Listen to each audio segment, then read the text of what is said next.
Your Honor. Here this morning in the state of Ohio versus David Graves on two case numbers, the first being 24 CR 35 for probation violation final hearing, the second being 25 CR 1342. On a prior day of court, the defendant did plead guilty to count 1, possession of cocaine, a felony of the 4th degree, and count 3, OVI, a misdemeanor of the 1st degree. Your Honor ordered a updated pre-sentence report on that case, which has been... Did he believe that's what you want to do, waive the final hearing? The state of Ohio versus David Graves on two case numbers, the first being 24 CR 35 for probation violation final hearing. This isn't a blank slate anymore. Question for you. Should past behavior outweigh recent honesty when it comes to sentencing? Completed. We are here today. All right, pause right here. This is where everything officially gets real. We're not talking about guilt anymore. That ship has sailed. This hearing is about consequences. The judge has a completed pre-sentence report in hand, meaning they're looking at Mr. Graves' entire history, not just today's mistakes. Think of this as the court zooming out to see the whole pattern, not just one bad day. For the purposes of sentencing.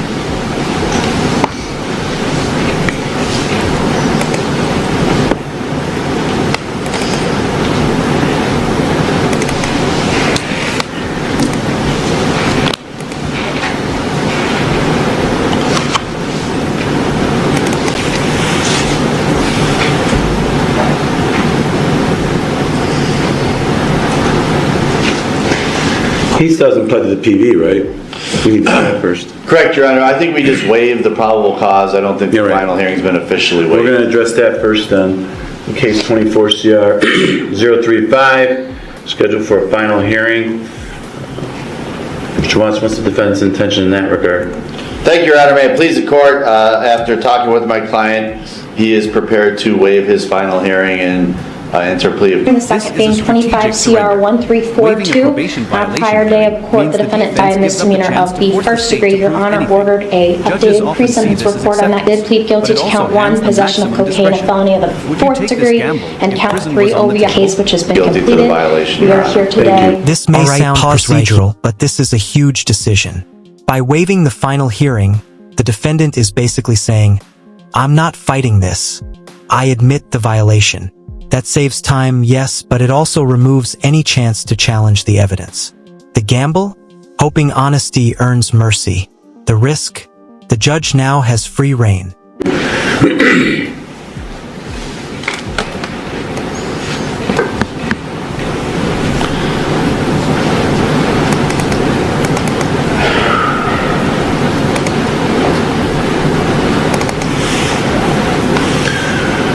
Mr. Graves, in the first case, one that you've been on probation to the court for, you're charged with violating the conditions of your community control sanctions. Specifically, there's 3 alleged violations. The first is a Rule 1 violation, which requires you to obey all local, state, and federal laws, and it's alleged that on September 14th of this year, 2025, you were cited by the Whitfield Police Department for possession of a controlled substance, resisting arrest, open container, operating vehicle that influenced of alcohol or drugs, and failure to control.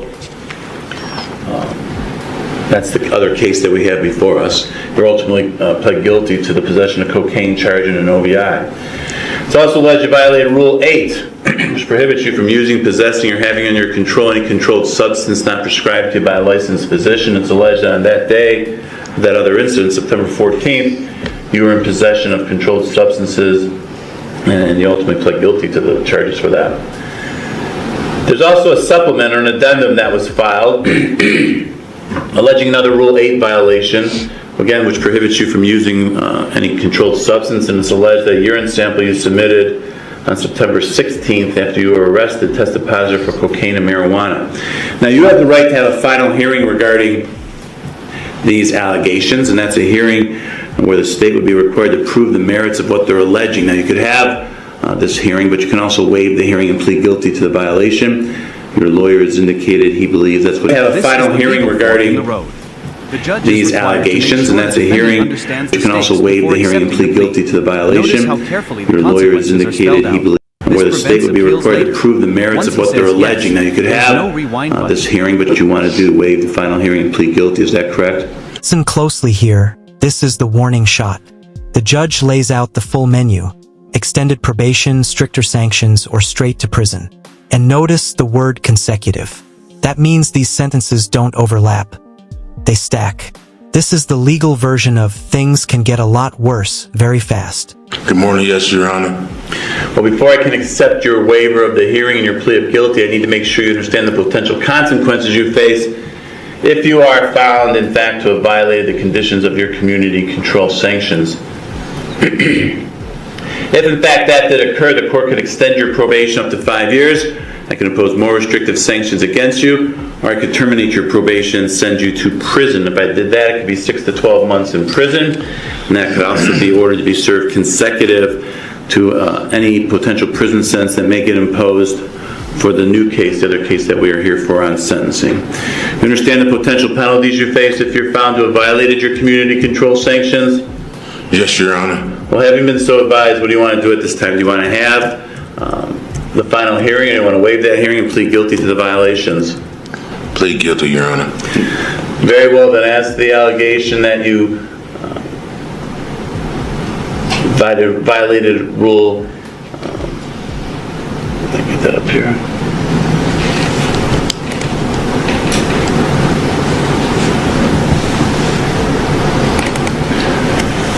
That you violated Rule 1 by having been convicted of a new criminal offenses. What is your plea to that? Guilty, Your Honor. As the Rule 8 violation for being in possession of controlled substance, what is your plea to that? Guilty, Your Honor.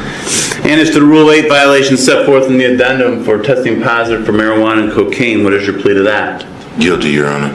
All right, the court will accept your pleas of guilty, find that you did violate your community from using like that, any controlled probation substance, and is it's alleged that officially urine sample you From here submitted on, the court on is no September longer debating 16th whether after you were punishment is arrested appropriate. tested positive Only for House cocaine and Superior should marijuana. This Now is you why have the right, you courts can also tone waive shapes the hearing and plead procedural guilty to the impunity. violation. Community control sanctions And just like indicated that, he probation is officially violated. No drama, no argument, just confirmation. From this point on, the court isn't asking if punishment is coming, only how much. This is the turning point where discretion replaces debate. in case 24 CR 035. We will now proceed to sentencing in that case, as well as the sentencing in 25 CR 1342. We'll do both together. Any reason not to do that, Mr. Watson, or any reason not to proceed to sentencing in either of these cases? No, Your Honor. Then is there anything you'd like to say on behalf of your client in regards to both of these cases? Make your comments and obviously go for both cases. Thank you, Your Honor. May it please the court. Yeah, I'm going to be brief. I know we had discussions in chambers. Mr. Graves, I believe, is a good person who's got a very serious problem. I know he's denied this problem to not only this court, to probation in the past. I think in discussions in chambers when probation brought up that it finally caught up to him, I actually thought that was very appropriate. I think it did. And unfortunately, how it caught up to him on this new case, the facts are obviously not good at all. He was behind the wheel of a vehicle, passed out. The vehicle was still in drive, on the road. And it took officers. They had to get into the car, put him in park. Took him a while to wake him up. Obviously, the cocaine was found as well. Your Honor, Mr. Graves has told me that he struggled with this for quite a long time. He knows this court previously gave him really 2 chances. They gave him a chance, and then I believe there was a probation violation on the old case already, and continued him on probation. So. And he was doing well there, I believe, for a while. Unfortunately, September 16th, after you were arrested, tested positive for cocaine and second marijuana. chances. Now, you have the right to Counsel any is controlled trying to substance, and reframe it's this as a alleged that treatment urine issue sample you rather than a submitted. punishment issue. So you can also But here's waive the hearing and tension. plead guilty At to what the point does violation. public safety Your outweigh lawyer has compassion? indicated he believes Judges that's have what to you walk want to that do, waive the tightrope. final hearing. Unfortunately, he fell off the wagon and hard. And Your Honor, This is a classic mitigation argument. Addiction, remorse, age, second chances. Defense counsel is humanizing the defendant, framing this as a man who needs treatment, not another prison number. But here's the tension. Sympathy doesn't erase danger, and judges are required to weigh both. we're here hand in hand. I know the court can do a lot today. There's a lot of discretion with regards to sentencing. I'm going to respectfully ask the court to consider a minimum sentence on both cases. Mr. Graves has expressed to me that he knows he's got some time ahead of him, but he plans on utilizing that time wisely. He wants to enter into some programs, do some AA. He wants to get out sober, and he wants to be sober. He doesn't want to be in this position ever again. He's expressed to me he's getting older. He's tired of this. He's tired of living his life like this, and I'm going to respectfully ask the court to take into account that he has accepted full responsibility here. He's very remorseful, and I'm hoping he'll get the help that he needs. Thank you, Your Honor. Thank you. Mr. Graves, you have the right to address this court before you're sentenced in both of these cases. Is there anything you'd like to say in either or both cases at this time? Your Honorable Judge Culotta, please accept this letter as I have written for mercy and regardless to my crime I have committed, in which I am truly apologize and must first explain that I am reason to believe this is the root because of my actions and behaviors as a child growing up without a father figure. Or just to say that I'm sorry, and I do have a problem, and I'm sorry that I came in front of you and everything. And I have my own business and everything. I'm trying to just ask for the minimum on my fines, minimum on my license and driving privileges. And I apologize, and I have a problem, and I want to use this time, like you said, that you give me and everything to help better myself. And got 8 kids, 7 grandkids, and all like that, and everything, Your Honor. And just asking for plea for the mercy on the courts, Your Honor. I got a long letter. I ain't gonna take Sorry? up. I said I have a long letter. I ain't gonna try to read. Take up a lot of time. You can say whatever you'd like to say. I'm not limiting you at all. It's up to you. It's just above. And like I said, both my parents, they died of overdoses, and Mama was a prostitute. I was grown at 14, and I just made the wrong choices in life and all. And that's all. That's all, Your Honor. Just thank you for the mercy of the courts. This is raw. Trauma, addiction, family history, this is the defendant laying his life bare. But here's the hard truth. Courts listen to explanations, not excuses. The question hanging in the air is brutal. Does this explain the behavior, or does it simply explain why it keeps happening? Thank you. Mr. Watson, anything else? Nothing further, Your Honor.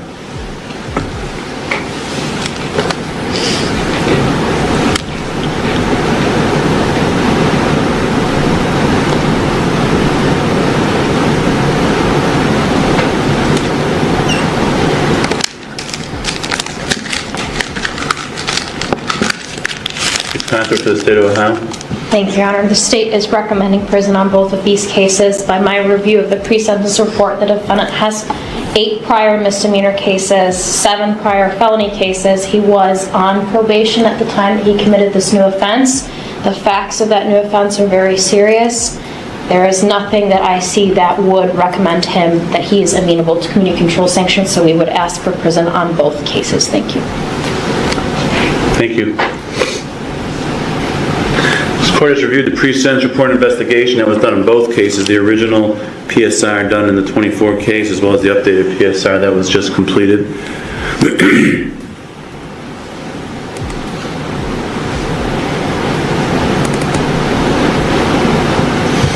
There's also a drug and alcohol evaluation that was completed in this newer case. I've rather considered that. I've considered the facts and circumstances of both cases, the nature of the cases involved.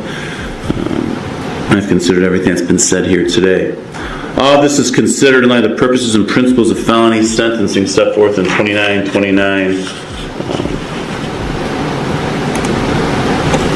11 of the revised code. As for the factors in 292912 in the older case, the 24 CR 035 case, I'm going to incorporate all the findings I made at the original sentencing hearing, first PV.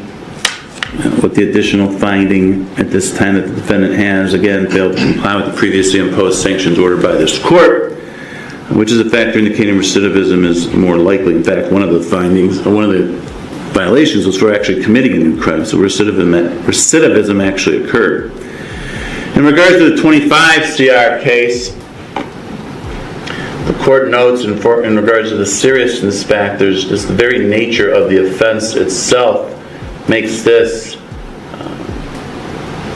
much more serious than normal. One of the, quite frankly, it's only not fine possession, I get it, but it's one of the worst ones I've seen. You're stopped at a red light, cars and drive, with your foot on the brake for a long time. There's one woman that pulled up behind you, sat through a whole cycle, then she left to go pick up somebody, came back and you were still there.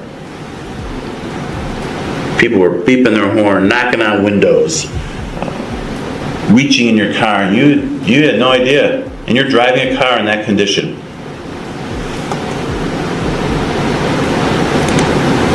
Putting everybody in the community and everybody in that area at risk. You want to harm yourself by using drugs or drinking, whatever, but when you put the other people at risk, this hearing, but you can also waive the hearing and plead guilty to the violation. Your lawyer has indicated he believes that's what you want to do, waive the final hearing. Fourth degree and count 3 OVI misdemeanor of the first degree. Your Honor ordered a updated pre-sentence report on that. Did plead guilty to count 1, possession of cocaine, a felony. And that makes it much more serious, and that's what happened. This is where the courtroom temperature changes. The judge isn't talking theory anymore, he's painting a picture. A running car, public road, unconscious at the wheel. This isn't just drug possession. This is public safety. Once other people are put at risk, leniency becomes much harder to justify. And here.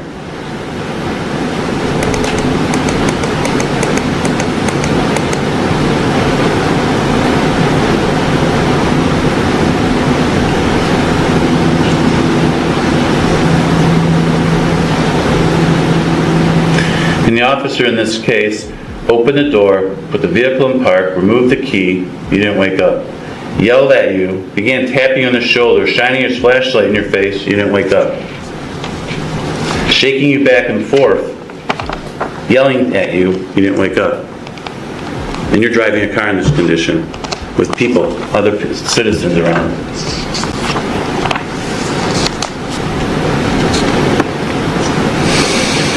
Nothing makes it less serious. As for recidivism factors, in the new case, the court finds the defendant was on community control sanctions to this court at the time that he committed this offense. He has failed to comply with previously imposed sanctions ordered by the courts, including this court. In fact, he's on probation in this court. He had violated just in July. And despite his history, despite the fact that I gave him a break when I first put him on probation, I continued him again with the first PV. And within, a month after getting out of jail, maybe 2, he did this.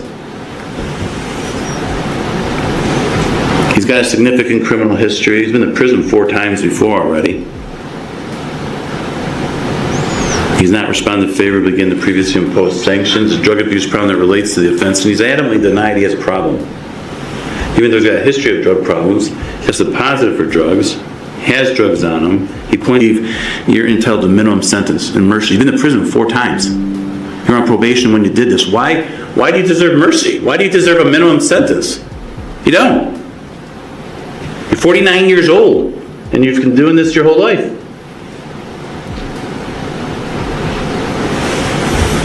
Wherefore, the sentence of this court in case 24 CR 035. Defendant served a term in prison of 9 months. He's given credit for 181 days he's already served. Case 25 CR 1342 is the sentence of the court. Defendant served a term in prison on count 1 of 15 months. That'll be served consecutive to the prison term imposed in 24 CR 035. Since it's consecutive, there's no credit on that case because he's getting all the credit. On the first case, 181 days includes credit for both cases.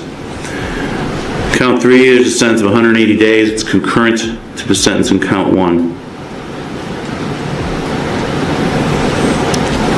Impose the minimum fine of $565 on count 3 in the new case. Both cases, I'm going to suspend the defendant's driver's license for 3 years. That's a concurrent suspension, though. 3 years in each case, but concurrent.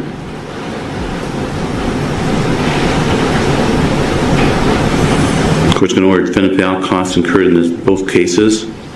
Need to advise you upon your release from prison. You could be placed on post-release control for up to 2 years. If you are and you violate any of those conditions, this is for both cases, the parole authority can return you to prison as punishment for violating the rules for another 9 months for each violation you commit, up to an overall maximum of 50% or half of the prison term imposed by this court.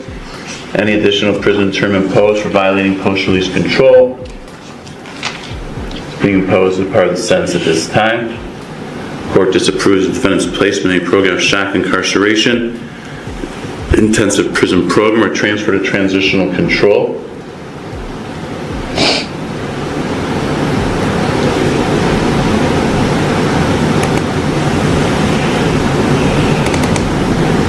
That's for both cases as well. 25 CR 1342, order the forfeiture of the contraband and instrumentalities as part of the specification in count 1. I'll dismiss the balance of that indictment as well.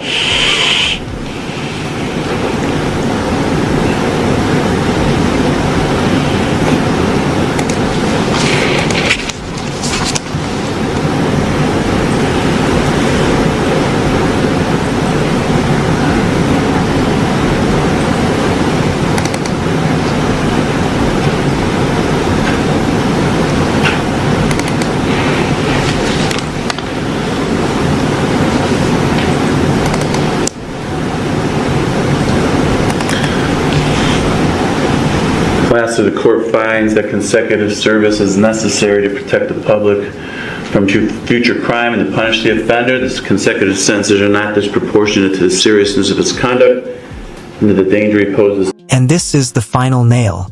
Consecutive sentences mean the court is prioritizing community protection over rehabilitation.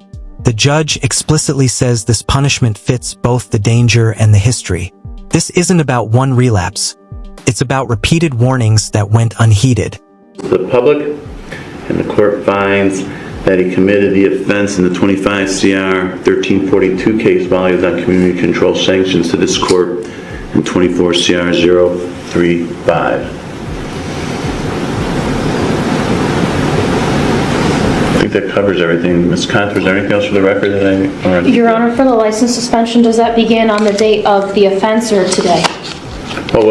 Has his license been suspended? If there's no ALS, then it starts today. If there's an administrative license suspension, he'll get credit for that, but... I would have to look, Your Honor. It would start today, to my understanding. Okay. Unless it's been suspended. The fact that he hasn't driven, that doesn't get credit for that. Okay.